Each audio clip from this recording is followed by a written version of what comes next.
আল্লামা মামুনুল হক সাহেব বর্তমানে যে ত্যাগ স্বীকার করতেছে, এই ত্যাগ স্বীকার করার কারণে আল্লাহ পাক রব্বুল আলামিন ওনার নামটা ইতিহাসের খাতায় লেখা দেবেন। চিল্লায় বলেন ঠিক কিনা? আজ থেকে 50 বছর পরে ওনার নাম অনুকরণ করার মতো মানুষ থাকবে, ওনার গুণগান করার মতো মানুষ থাকবে। যেমনিভাবে আবু হানিফা রহমতুল্লাহি আলাইহিকে স্মরণ করে, যেমনিভাবে বড় বড় ওলামায়ে কেরাম ইমাম বুখারী রহমতুল্লাহ আলাইহিকে স্মরণ করে, ঠিক তেমনিভাবে 50 বছর পরে বর্তমান যারা নির্যাতিত তাদেরকেও স্মরণ করবে। চিল্লায় বলেন ঠিক কিনা? কিন্তু তাদেরকে যারা জেলখানার মধ্যে ভরে রাখছে, আগামী 50 বছর পরে তাদের নামটা ফেরাউনের খাতায় আল্লাহ পাক রব্বুল আলামিন লেখা দেবেন। চিল্লায় বলেন ঠিক কিনা? আল্লামা মামুনুল হক সাহেব এই জামানায় ছিলেন।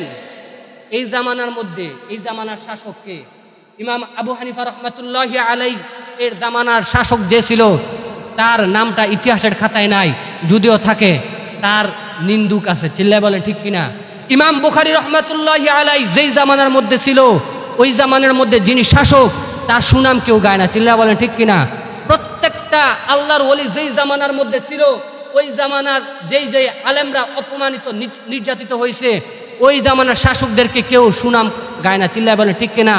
আজকে যারা আলেমদেরকে অপমানিত করে, লাঞ্ছিত করে, জেলখানার মধ্যে ভরে রাখে, তাদেরকে এক সময় নিন্দা করার মতো মানুষ থাকবে, তাদের জন্য দোয়া করার জন্য মানুষ থাকবে না। চিল্লায় বলেন ঠিক কিনা? মুহতারাম হাজরিন, মুনাফিক অতীতও ছিল, ভবিষ্যতেও থাকবে, বর্তমানেও আছে। চিল্লায় বলেন ঠিক কিনা? নবীর যুগে মুনাফিক ছিল কি ছিল না? হ্যাঁ, নবীর যুগে মুনাফিক ছিল কি ছিল না? অবশ্যই ছিল। মুহতারাম হাজরিন, আমার নবী সাল্লাল্লাহু আলাইহি ওয়াসাল্লাম মসজিদে নববীর মধ্যে যখন খুতবা প্রদান করতেন, আমার নবী সাহাবায়ে কেরামদেরকে খুতবা দেওয়ার জন্য যখন দাঁড়াইতেন, এর পূর্বে আল্লাহর রাসূলের পূর্বে আমার নবী যখন খুতবা প্রদান করতেন, আল্লাহর রাসূল যখন খুতবা প্রদান করতেন, এর পূর্বে একজন লোক দাঁড়াইয়া যাইতো আর বলতো, ও সাহাবায়ে কেরামের দল, ইনি হলেন আল্লাহর রাসূল, ইনি হলেন সত্য নবী, উনি সত্য কথা বলেন, কোরআনের কথা বলেন, আল্লাহর কথা বলেন, সুতরাং উনার কথা তোমরা মানবা, উনার কথা তোমরা শুনবা, উনার বিরোধিতা কেউ করবা না। কিন্তু এই কথা যিনি বলতো তার নাম হলো আব্দুল্লাহ ইবনে উবাই। বিশাল বড় এক মুনাফিক। সে যে আল্লাহর নবীর এইভাবে প্রশংসা করত, সে যে আল্লাহর নবীর প্রশংসা করত, এই প্রশংসাগুলো সে মন থেকে করত না। কি করত না? মন থেকে করত না। মুহতারাম হাজরিন, যারা দামি মানুষ, যারা সমাজের মধ্যে মূল্যবান ব্যক্তি, যাদের সমাজের মধ্যে গুরুত্ব আছে, তাদেরকে যদি আপনি সম্মান করেন, তাদেরকে যদি আপনি গুরুত্ব দেন, আপনার সম্মানটাও অটোমেটিকলি বেড়ে যাবে। চিল্লায় বলেন ঠিক কিনা? মুহতারাম হাজরিন, আমার নবী সাল্লাল্লাহু আলাইহি ওয়াসাল্লাম মক্কার মধ্যে সবচেয়ে সম্মানী লোক ছিল। শুধু মক্কার মধ্যে না, আমার নবী সাল্লাল্লাহু আলাইহি ওয়াসাল্লাম রাহমাতুল লিল আলামিন, আমার নবী সাল্লাল্লাহু আলাইহি ওয়াসাল্লাম আল্লাহ পাক রব্বুল আলামিন আমার নবীকে সবচেয়ে বেশি সম্মানী করে দুনিয়ার মধ্যে প্রেরণ করেছে। চিল্লায় বলেন ঠিক কিনা? সুতরাং কেউ যদি নিজেকে সম্মানিত করতে চায়, কেউ যদি নিজেকে দামি বানাইতে চায়, সে অবশ্যই আমার নবী সাল্লাল্লাহু আলাইহি ওয়াসাল্লাম এর প্রশংসা ব্যতীত দামি হতে পারবে না। চিল্লায় বলেন ঠিক কিনা? কেউ যদি দামি হতে চায়, তাহলে অবশ্যই আমার নবী সাল্লাল্লাহু আলাইহি ওয়াসাল্লামকে অনুকরণ করতে হবে। চিল্লায় বলেন ঠিক কিনা? তো ওই মসজিদে নববীর মধ্যে যখন আমার নবী সাল্লাল্লাহু আলাইহি ওয়াসাল্লাম এইভাবে ভাষণ দিতেন, এই ভাষণের পূর্বে মুনাফিকরা তো জানে আমার নবী তো সবচেয়ে সম্মানী। এই সম্মানী ব্যক্তির মাধ্যমে মুনাফিকরা কি করত? নিজের সম্মান অর্জন করত। কি টেকনিক অবলম্বন করছে? কি টেকনিক? যে আমার নবীকে সম্মানী বলে সবার সামনে ঘোষণা করছে। আল্লাহ পাক রব্বুল আলামিন আমার নবীকে জানাইয়া দেয়, হে আমার রাসূল, আপনি জেনে রাখেন, আপনাকে কে সম্মানিত করলো না করলো, এতে আপনার সম্মান বাড়বেও না, এতে আপনার সম্মান করবেও না, কমবেও না। আমি আল্লাহ পাক রব্বুল আলামিন আপনাকে সম্মান দিয়েছি। সুতরাং কাফের বেঈমান মুনাফিকরা আপনারা অপমানিত করলো, আপনাকে অপমানিত করলো, আপনি সম্মানিত, আপনাকে লাঞ্ছিত করলেও আপনি সম্মানিত। চিল্লায় বলেন ঠিক কিনা? তো ওই মুনাফিক আমার নবীকে যে এইভাবে সম্মানের পদবি দিছে, এতে কি আমার নবী সাল্লাল্লাহু আলাইহি ওয়াসাল্লাম এর সম্মান কি বাড়ছে?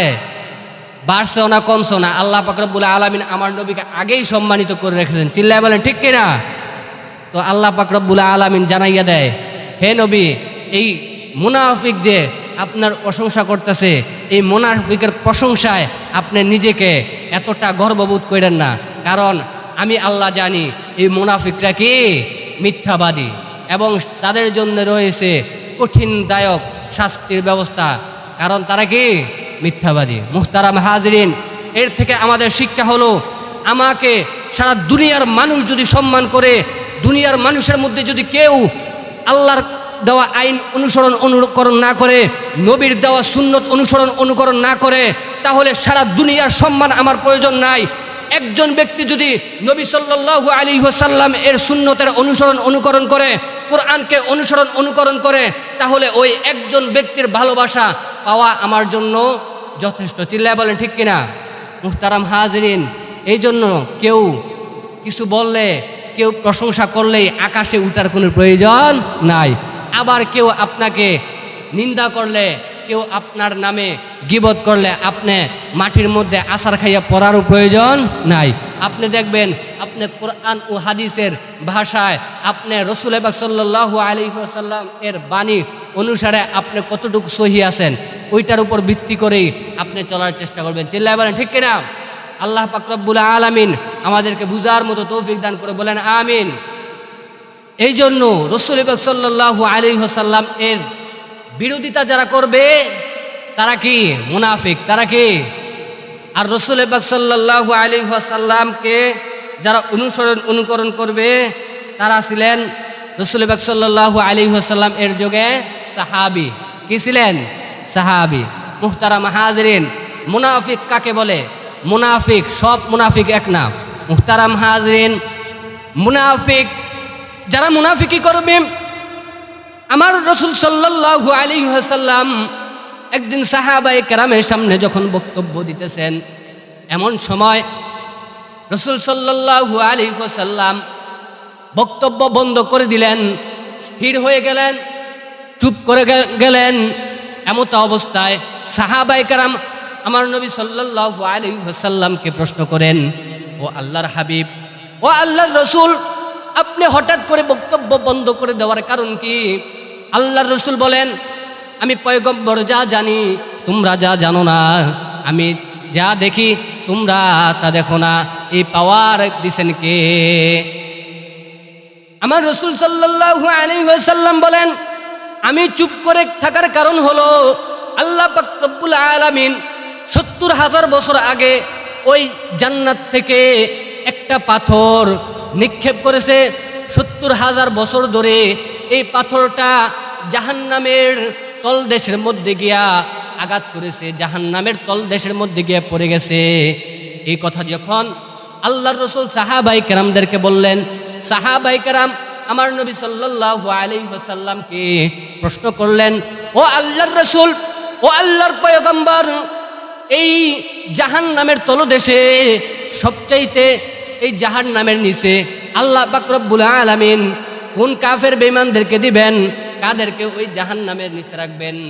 তখন আল্লাহর রাসূল বললেন, ওই জাহান্নামের তলদেশে কোনো কাফের বেঈমানকে রাখা হবে না, ওই জাহান্নামের তলদেশে মুনাফিকদেরকে রাখা হবে। বলেন নাউজুবিল্লাহ। মুহতারাম হাজরিন, কথা বুঝার চেষ্টা করেন। কাফের বেঈমানদের মাধ্যমে ইসলামের কোনো ক্ষতি হয় না, নাস্তিকদের মাধ্যমে আর মুনাফিকদের মাধ্যমেই ইসলামের বেশি ক্ষতি হয়। চিল্লায় বলেন ঠিক কিনা? মুহতারাম হাজরিন, আমার সাথে যদি কেউ খারাপ ব্যবহার করে, তাহলে আমি তার সাথে খারাপ ব্যবহার করার একটা চান্স থাকে। চিল্লায় বলেন ঠিক কিনা? আমার সাথে যদি কেউ বাজে ব্যবহার করে, তার সাথে আমার প্রতিদ্বন্দ্বিতা করার একটা চান্স থাকে। চিল্লায় বলেন ঠিক কিনা?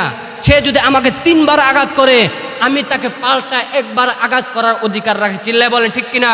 কিন্তু মুনাফিক তারা তো মুসলমান সেজে মুসলমানদেরকে আক্রমণ করে, এই জন্য তাদেরকে কোনো কিছু বলা যায় না। মুনাফিকরা আপনার মাথায় হাত রাখবে, আপনার পিঠে হাত রাখবে, আপনাকে আদর আপ্যায়ন করবে, আবার আপনার চোখের আড়ালে আপনার ক্ষতি করবে। চিল্লায় বলেন ঠিক কিনা? ঠিক তেমনিভাবে মুনাফিকরা ইসলামের যদিও বাউন্ডারির ভিতরে আছে, কিন্তু সুযোগ পাইলেই তারা ইসলামের ক্ষতি করার চেষ্টা করে। কি করার চেষ্টা করে? ক্ষতি করার চেষ্টা করে। মুহতারাম হাজরিন, মুনাফিক দুই প্রকার। মুহতারাম হাজরিন, মুনাফিক দুই প্রকার। আল্লাহ পাক রব্বুল আলামিন জানাইয়া দেয়, মুনাফিকরা এমন হবে, মুনাফিকরা তারা মুখে স্বীকার করবে আল্লাহ পাক রব্বুল আলামিন একজন আছে, আল্লাহর রসুল ও আছে, আল্লাহ পাক রব্বুল আলামিনের কিতাবও আছে, আল্লাহ পাক রব্বুল আলামিনের ফেরেশতাগণও আছে। তারা এটা মুখে স্বীকার করবে, কিন্তু অন্তরে তারা এটা বিশ্বাস করবে না, অন্তরে এটা বিশ্বাস করবে না, এবং লোক সমাজে বসবাস করবে মুসলমান পরিচয়ে। মুহতারাম হাজরিন, নবীর যুগে এমন মুনাফিক মার্কা মানুষও ছিল। তারা এমন করবে, এই যে তারা মুখে স্বীকার করবে, অন্তরে বিশ্বাস করবে না। আল্লাহ পাক রব্বুল আলামিনের এর ভাষায়, কোরআনের ভাষায়, হাদিসের ভাষায় এরা হলো বড় মুনাফিক। এরা কি? বড় মুনাফিক। এই মুনাফিকদেরকে আল্লাহ পাক রব্বুল আলামিন জাহান্নামের সবচাইতে নিচে রাখবেন, জাহান্নামের সবচাইতে নিচে রাখবেন। কিন্তু সব মুনাফিক আবার এক না। কিছু মুনাফিক আছে আমলের মুনাফিক, অর্থাৎ ছোট মুনাফিক, মুনাফিকে আসগর। এই মুনাফিকরা কি করবে?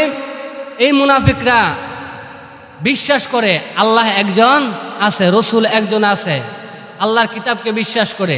সব কিছু বিশ্বাস করার পরেও তারা এমনভাবে থাকে, নিজেকে মানে অনেক সুফি মানুষের সামনে প্রদর্শন করে, কিন্তু তারা আমল ততটা করে না। মুহতারাম হাজরিন, এই জন্য আমাকে দেখতে যেমন দেখা যায়, আমার আমল আখলাকও তেমন হওয়া চাই। চিল্লায় বলেন ঠিক কিনা? আপনি আমল করেন একটু, প্রকাশ করেন একটু, এটা কিসের আলামত? মুনাফিকের আলামত। নবীর যুগেও এমন মুনাফিক ছিল। সুতরাং এই মুনাফিকি থেকে আমাদেরকে বাঁচতে হবে। আল্লাহ পাক রব্বুল আলামিন আমাদেরকে মুনাফিকি থেকে বাঁচার মতো তৌফিক দান করুক, বলেন আমিন। মুহতারাম হাজরিন, গত সপ্তাহ আলোচনা করেছিলাম মুনাফিকের আলামত কয়টা? 3টা। কয়টা? এবং 3টা সবক দিয়েছিলাম যে এই 3টা কাজ থেকে যদি আমরা বিরত থাকতে পারি, তাহলে আমরা মুনাফিকের আলামত থেকে বিরত থাকতে পারবো।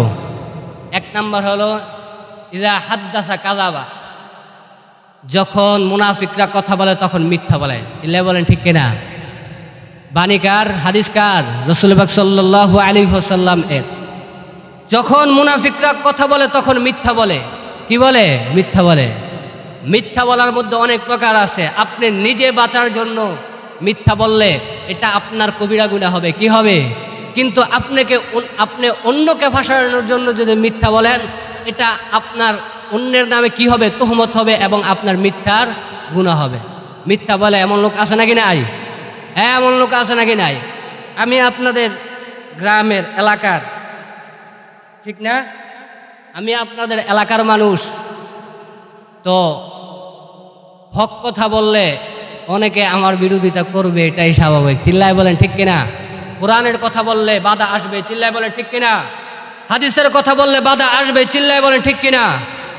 তো আমি আপনাদের গ্রামের মানুষ, আমি চিন্তা করি যে আমার সমাজটা ঠিক থাকুক, আমার গ্রামটা ঠিক থাকুক, আমার গ্রামের মধ্যে আল্লাহ পাক রব্বুল আলামিনের খাস রহমত বর্ষিত হোক। যখন সমাজের মধ্যে গুনার কাজ কম হবে, সহি আমল হবে, তখন আল্লাহ পাক রব্বুল আলামিনের খাস রহমত বর্ষিত হবে। চিল্লায় বলেন ঠিক কিনা? কিন্তু আফসোস ও পরিতাপের বিষয়, আমার নামে কত গীবত, আমার নামে কত তুহমত, অভাব নাই। আবার যারা এই গীবত করে তারা হলো সমাজের উচ্চস্থানীয় লোক। কি? উচ্চস্থানীয় লোক। এই কিছুদিন আগে আমার বলছে আমরা নাকি এই মসজিদ বলে শাফি মাযহাবের। কোন মাযহাবের? শাফি মাযহাবের। শাফি মাযহাব খারাপ এমনটা না, শাফি মাযহাবের যারা পালন করে তারাও হকের পথে, কিন্তু আমরা কি শাফি মাযহাবের? এই বেয়াকুফের দলে নিজেরা খুব জ্ঞানী ভাবে কোরআন হাদিসের জ্ঞান ছাড়া আপনি যতই জ্ঞানী হন না কেন, আপনি কি প্রকৃতপক্ষে মূর্খ। চিল্লায় বলেন ঠিক কিনা? সমাজের উচ্চস্থানীয় লোকগুলো এই হাস্যকর তুহমত যে দেয়, তাদের লজ্জা যদি থাকতো তারা এমন তুহমত দিতে পারতো না। যাই হোক, মুনাফিকদের 1 নম্বর আলামত হলো তারা কি করে? মিথ্যা বলে। ইজা হাদ্দাসা কাযাবা ওয়া ইজা ওয়াদা আখলাফা, যখন তারা ওয়াদা করে তখন তারা কি করে? ওয়াদা ভঙ্গ করে। ওয়াদা করলে কি করে? ওয়াদা ভঙ্গ করে। তারপরে ওয়াইদা তুমিনা খানা, যখন তারা আমানত রাখে, এই আমানতের খেয়ানত করে। কি করে? আমানতের খেয়ানত করে। এই জন্য আমানতের খেয়ানত করা যাবে। আপনি সমাজের মর্যাদাশীল ব্যক্তি, আপনি সমাজের সম্মানিত ব্যক্তি, আপনি সমাজের একজন গুরুত্বপূর্ণ ব্যক্তি, আপনার কাছে সমাজ আমানত। চিল্লাই বলেন ঠিক কিনা? একজন মেম্বারের কাছে তার ইউনিয়ন আমানত, একজন চেয়ারম্যানের কাছে তার পৌরসভা আমানত, একজন মন্ত্রীর কাছে তার দেশ আমানত। চিল্লাই বলেন ঠিক কিনা? মুহতারাম হাজরিন, কিন্তু আজকে আমানত কেউ রক্ষা করে না। চিল্লাই বলেন ঠিক কিনা? জনগণ তার আমানত রক্ষা করে, রিক্সাওয়ালা তার আমানত রক্ষা করে না। তার নীতি ঠিক নাই, জনগণ এর নীতি ঠিক নাই। তাহলে আল্লাহ পাক রব্বুল আলামিনের রহমত বর্ষণ কিভাবে বর্ষিত হবে? মুহতারাম হাজরিন, নীতি ঠিক নাই বলতে, আপনি যদি কোথাও যান, আপনি যে দেখবেন এখান থেকে মাধবদী যাবেন, রাত বাইজা গেছে 10টা, রিক্সাওয়ালার কইবেন ভাড়া আছে এখান থেকে মাধবদীর ভাড়া ধরলাম 100 টাকা। এখন আপনি দেখতেছেন আশেপাশে কোনো গাড়ি নেই, রিক্সাও নাই, এখন ভাড়াটা কত চায়? 100 টাকা চায় নাকি 1000 টাকা চায়? 3 ডবল ভাড়া চায়। এটা তার নীতি কি ঠিক আছে? ঠিক নাই। আবার যে এলাকার মধ্যে গাড়ি বেশি, এখান থেকে ভাড়া আছে মনে করেন এক জায়গায় 50 টাকা, এখন এই এলাকার মধ্যে গাড়ি বেশি, এখন সে চিন্তা করে, যাত্রী চিন্তা করে গাড়ি বেশি, আমি 1 টাকা না দিলে 8 টাকা যাইতে পারবো। এই এখন আলা ড্রাইভারে ঠকায়, যেখানে 50 টাকার ভাড়া ওইখানে দেয় কত টাকা? 10 টাকা। মুহতারাম হাজরিন, এইভাবে কারো নীতি ঠিক নাই। নীতি অসৎ করে আপনি আল্লাহর কাছে দোয়া করলে দোয়া কবুল হবে না। চিল্লাই বলে ঠিক কিনা? এই জন্য আমাদের নীতি অবশ্যই ঠিক রাখা দরকার। নীতি যদি আপনি ঠিক না রাখেন, তাহলে এটা কিসের আলামত? মুনাফিকের আলামত। চিল্লাই বলেন ঠিক কিনা? মুনাফিকি করো না, মুনাফিকি ভালো না, মুনাফিকি করলে তুমি জান্নাত কিন্তু পাইবা না, মুনাফিকি করো না, মুনাফিকি ভালো না। মুহতারাম হাজরিন, এই মুনাফিক, সুদ, ঘুষ সম্পর্কে আলাপ আলোচনা করার জন্য যোগ্য আলেম দরকার। চিল্লাই বলেন ঠিক কিনা? এই আফসোস ও পরিতাপের বিষয় হলো, এই যোগ্য আলেমরা ভালোভাবে কথা বলতে পারে না। ভালোভাবে কথা বললেই কি? জেল, জুলুম। চিল্লাই বলেন ঠিক কিনা? এটাও একটা মুনাফিকে। মুহতারাম হাজরিন, এই জন্য আমাদের বেশি বেশি নিজেকে সংশোধন করা চাই এবং যারা সত্যের কথা বলে তাদেরকে সাপোর্ট করা চাই। যাই হোক মুহতারাম হাজরিন, এই যে আমাদের আল্লামা মামুনুল হক সাহেব, উনি একজন দিনের রাহবার। চিল্লাই বলেন ঠিক কিনা? মুহতারাম হাজরিন, এই যে গতকাল উনি বের হওয়ার একটা আবহাওয়া পাওয়া গেছিল, কিন্তু জনপ্রিয়তা, এই সস্তা জনপ্রিয়তার কারণে উনি হয়তো বের হইতে পারে নাই। মুহতারাম হাজরিন, এখানে খুব একটা শিক্ষণীয় বিষয় হলো, আপনি জনপ্রিয়তা দিয়া কোনো কিছু করতে পারবেন না। জনপ্রিয়তা যদি আপনার হাসিল করা আপনার উদ্দেশ্য হয়, আপনি এমনও হতে পারে অপমানিত, লাঞ্ছিত হতে পারেন। কারণ অপমানিত আর লাঞ্ছিত এমন কাজ করলে জনপ্রিয়তা অর্জন করা যায় বেশি। চিল্লায় বলেন ঠিক কিনা? কিন্তু আল্লাহ প্রিয়তা যারা অর্জন করতে চায়, আল্লাহ পাক রব্বুল আলামিন তাদের নাম ইতিহাসের পাতায় লেখা দেয়। চিল্লায় বলেন ঠিক কিনা? মুহতারাম হাজরিন, আপনি ইমাম আবু হানিফা রহমতুল্লাহি আলাইহির দিকে তাকান, আপনি ইমাম শাফি রহমতুল্লাহি আলাইহির দিকে তাকান, আপনি ইমাম হাম্বলি রহমতুল্লাহি আলাইহির দিকে তাকান, আপনি ইমাম বুখারী রহমতুল্লাহি আলাইহির দিকে তাকান। উনারা আজকে নাই, কিন্তু উনাদেরকে অনুকরণ করার জন্যে, উনাদের জন্য দোয়া করার জন্যে আজকে পৃথিবীর মধ্যে মানুষের অভাব নাই। চিল্লায় বলেন ঠিক কিনা? উনাদের জনপ্রিয়তা ছিল না, উনারা আল্লাহ প্রিয়তা ছিল। চিল্লায় বলেন ঠিক কিনা? আপনি যদি আল্লাহ প্রিয়তা অর্জন করেন, তাহলে আপনার নাম আজ থেকে 50 বছর পরে স্মরণ করার মতো মানুষ থাকবে। চিল্লায় বলেন ঠিক কিনা? আর আপনি যদি জনপ্রিয়তা অর্জন করতে চান, তাহলে আপনি অপমানিত আর লাঞ্ছিত হইবেন। যদিও কিছু জনপ্রিয়তা অর্জন করতে পারবেন, এই জনপ্রিয়তা আপনাকে তেমন সুফল দিতে পারবে না। চিল্লায় বলেন ঠিক কিনা? মুহতারাম হাজরিন, এটা হলো জনপ্রিয়তা অর্জন করার ফায়দা বুঝাইলাম বা ক্ষতি বুঝাইলাম। আরেকটা কথা মুহতারাম হাজরিন বুঝবেন ভালো করে, জনপ্রিয়তা অর্জন করার কারণেই আজকে আমাদের আল্লামা মামুনুল হক সাহেব জেলখানার মধ্যে। চিল্লায় বলেন ঠিক কিনা? এই জনপ্রিয়তা অর্জন করে তিনি জেলখানার মধ্যে যদিও গেছেন, কিন্তু এইখানে একটা শিক্ষণীয় বিষয় হলো, উনি জনপ্রিয়তার পাশাপাশি এর চাইতে 1000 গুণ বেশি আল্লাহ প্রিয়তা অর্জন করেছেন। চিল্লায় বলেন ঠিক কিনা? যার কারণে উনি জেলখানায় যাওয়ার পরেও উনি প্রতি রাত্রে আলহামদুলিল্লাহ 4 থেকে 5 পারা করে কোরআন পাঠ করে। চিল্লায় বলেন ঠিক কিনা? আপনি তাকান ইমাম বুখারী রহমতুল্লাহি আলাইহির দিকে, উনার নামটা ইতিহাসের খাতায় আছে কেন? উনি ত্যাগ স্বীকার করেছেন। ইমাম আবু হানিফা রহমতুল্লাহি আলাইহি এর নামটা ইতিহাসের খাতায় আছে কেন? উনি ত্যাগ স্বীকার করেছেন। যারাই ত্যাগ স্বীকার করেছেন, যারাই আল্লাহর রাস্তায় কুরবানি করেছেন, যারাই আল্লাহর রাস্তায় মুশাহাদা মুরাকাবা করেছেন, তাদের নাম আল্লাহ পাক রব্বুল আলামিন ইতিহাসের খাতায় লিখে দিয়েছেন। তাদেরকে আমরা অনুকরণ করি, তাদের জন্য দোয়া করি। চিল্লায় বলে ঠিক কিনা? সুতরাং সফলতা আপনারা কাকে বুঝেন? সফলতা বলতে কি বুঝেন? সফলতা বলতে বুঝি আজ থেকে 50 বছর পরে আমার জন্য দোয়া করার জন্য মানুষ থাকুক, এটাই আমার জন্য সফলতা। চিল্লায় বলেন ঠিক কিনা? আজ থেকে 50 বছর পরে আমাকে স্মরণ করার মতো মানুষ থাকুক, এটাই আমার জন্য সফলতা। মৃত্যুর পরে আল্লাহ পাক রব্বুল আলামিন আমাকে মাফ করে দেখ, এটাই আমার জন্য সফলতা। চিল্লায় বলেন ঠিক কিনা? সুতরাং ওই সফলতা অর্জন করার স্বপ্ন দেখি, দুনিয়ার সস্তা জনপ্রিয়তা অর্জন করার স্বপ্ন আমি দেখি না। আল্লাহ পাক রব্বুল আলামিন আমাদেরকে সঠিক বুঝে বেশি বেশি নেক আমল করার মতো তৌফিক দান করুক। বলেন আমিন। ওয়া আখির দাওয়ানা আলহামদুলিল্লাহি রাব্বিল আলামিন।